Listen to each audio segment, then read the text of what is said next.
नमस्कार प्यारे विद्यार्थियों। आज हम डाइकोट रूट में सेकेंडरी ग्रोथ का अध्ययन करेंगे। पिछले वीडियो में हमने डाइकोट स्टेम में रंभीय क्षेत्र यानी स्टिलर रीजन एवं बाह्य रंभीय क्षेत्र यानी एक्स्ट्रा स्टिलर रीजन में सेकेंडरी ग्रोथ का अध्ययन किया।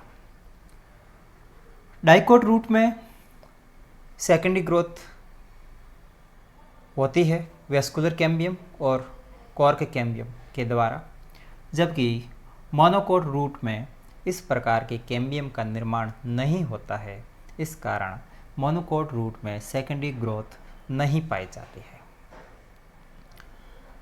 डाइकोट रूट में प्रारंभिक रूप से इनिशियली जो सेकेंडरी ग्रोथ है वो डाइकोट स्टेम से थोड़ी भिन्न है, परंतु उसके बाद डाइकोट रूट एवं डाइकोट स्टेम में सेकेंडरी ग्रोथ यानी द्वितीयक वृद्धि समान प्रकार से होती है। प्रारंभिक रूप में क्या अंतर है कि दोनों में जो कैम्बियम बनती है उस कैम्बियम के निर्माण और प्रारंभिक कैम्बियम के प्रकार में अंतर पाया जाता है। तो सबसे पहले डाइकोट रूट में जो सेकेंडरी ग्रोथ होती है वह कॉर्क कैम्बियम यानी कागेधा और वेस्कुलर कैम्बियम यानी संवहन एधा के द्वारा संपन्न होती है। तो सबसे पहले हम वेस्कुलर कैम्बियम के द्वारा संवहन एधा के द्वारा सेकेंडरी ग्रोथ कैसे होती है उसका अध्ययन करेंगे। यहां तक पहुंचने से पहले आपको डाइकोट रूट है उसका आप टीएस काटते हैं, ट्रांसवर्स सेक्शन काटते हैं, उसमें क्या संरचना दिखाई देती है बाहर से अंदर की तरफ, आउटर टू इनर, वो ध्यान होना चाहिए। तो डाइकोट रूट का आप टीएस काटते हैं तो सबसे बाहर की तरफ ये क्या है,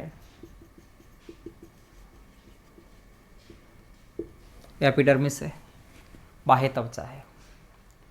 रूट में हाइपोडर्मिस नहीं है। उसके बाद ये भाग पूरा कॉर्टेक्स का आ जाएगा। कॉर्टेक्स के बाद ये पोर्शन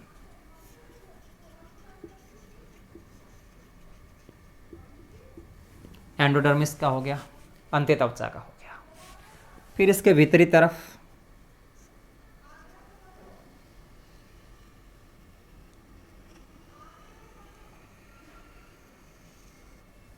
ये पेरिसाइकल है, परिरंभ है।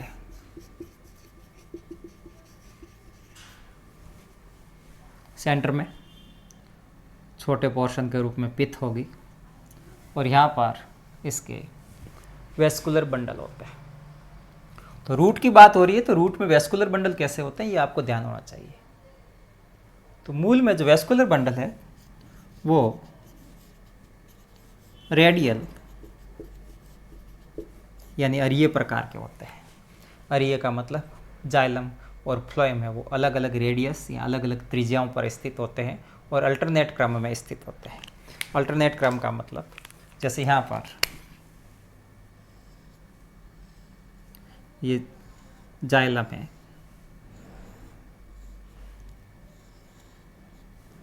तो अल्टरनेट फॉर्म का मतलब ये वाला पोर्शन, ये फ्लोएम का हो गया, ये फ्लोएम का हो गया, ये फ्लोएम का हो गया, ये फ्लोएम का हो गया। ये भाग फ्लोएम, फ्लोएम, फ्लोएम और ये वाला भाग जाइलम, जाइलम, जाइलम, जाइलम। तो जाइलम और फ्लोएम अलग अलग त्रिज्याओं पर है, अलग अलग रेडियस पर है, अल्टरनेट क्रम में है। और दूसरी कंडीशन ध्यान रखना, यहाँ पर जाइलम के अंदर एग्जार्च मूल की हम बात कर रहे हैं तो बाह्य आदिदारुक अवस्था पाई जाती है। बाह्य आदिदारुक का मतलब यहाँ पर ये प्रोटोजाइलम है परिधि की तरफ और मेटाजाइलम है वो केंद्र की तरफ रहता है। अब यहाँ पर डाइकोट रूट की हम बात कर रहे हैं तो जाइलम की संख्या, इन पूल की संख्या, वेस्कुलर बंडल की संख्या सामान्यतः 2 to 6 होती है। मोनोकोट में 6 से ज़्यादा 8 या और। तो सबसे पहले यहाँ जो वेस्कुलर कैम्बियम बनती है उस बनने का तरीका रूट के अंदर डाइकोट स्टेम से भिन्न है। वहाँ तो क्या था, अंत्यपूलीय एधा बनती, अंतरपूलीय एधा, फेसिकुलर और इंटरफेसिकुलर कैम्बियम बनी थी, दोनों कैम्बियम आपस में जुड़ गई थी। फिर कंप्लीट वेस्कुलर बंडियल वेस्कुलर कैम्बियम बनी थी, एक वलय के रूप में, रिंग के रूप में। स्टेम में एधा की पट्टियाँ प्रारंभिक भी थी और सेकेंडरी भी बनी थी, परंतु यहाँ पर अभी तक इस रूट के अंदर किसी भी प्रकार की कोई एधा की पट्टी या कोई एधा स्ट्रिप नहीं है इसमें। यानी संपूर्ण वेस्कुलर कैम्बियम होगी वो उत्पत्ति की दृष्टि से कैसी है, सेकेंडरी है, द्वितीयक प्रकार की है। स्टेम में क्या था कि जो अंत्यपूलीय एधा यानी इंट्राफेसिकुलर कैम्बियम या फेसिकुलर कैम्बियम वो प्राइमरी ओरिजिन में है, जबकि इंटरफेसिकुलर कैम्बियम अंतरपूलीय एधा वो कैसी थी, ओरिजिन की दृष्टि से सेकेंडरी थी। परंतु यहाँ पर संपूर्ण वेस्कुलर कैम्बियम है वो कैसी है, सेकेंडरी है।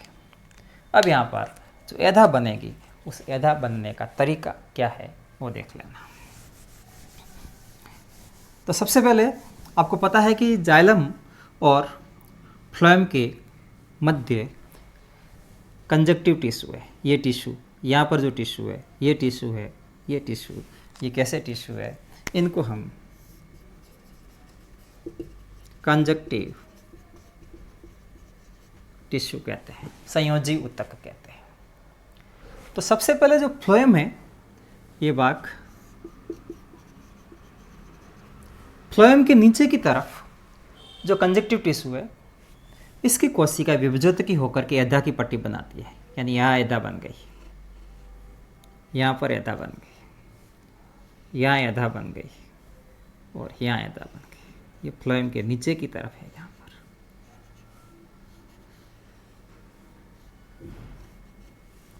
अब जो प्रोटोजाइलम है, ये वाला भाग प्रोटोजाइलम का है। इसके बाहर ये पोर्शन किसका है, पेरिसाइकल का है, परिरंभ का है। तो प्रोटोजाइलम के बाहर यानी प्रोटोजाइलम के अपोजिट, प्रोटोजाइलम के सम्मुख स्थित पेरिसाइकल की कोशिकाएं, परिरंभ की कोशिकाएं भी मेरिस्टेमेटिक होकर के एधा की पट्टी बनाती है। यानी यहाँ पर एधा की पट्टी बन गई, यहाँ एधा की पट्टी बन गई, यहाँ एधा की पट्टी बन गई और इस स्थान पर एधा की पट्टी बन गई। और ये एधा की पट्टियाँ बाद में क्या होगी, जुड़ जाएगी। और ये जुड़ गई, जैसे ये जुड़ गई और इनके जुड़ने से एक वेवी यानी एक लहरदार एधा का निर्माण होता है। अब यहाँ फर्क है, यहाँ एधा बनी है वेस्कुलर कैम्बियम, वो पहले कैसी बनी है, वेवी बनी है। परंतु स्टेम में क्या था, जो एधा बनी है वो संपूर्ण एधा पहले वलयाकार या रिंग के रूप में थी। अब इसकी एक्टिविटी से ये वेस्कुलर कैम्बियम अपने बाहर की तरफ क्या बनाएगी, सेकेंडरी फ्लोएम बनाएगी।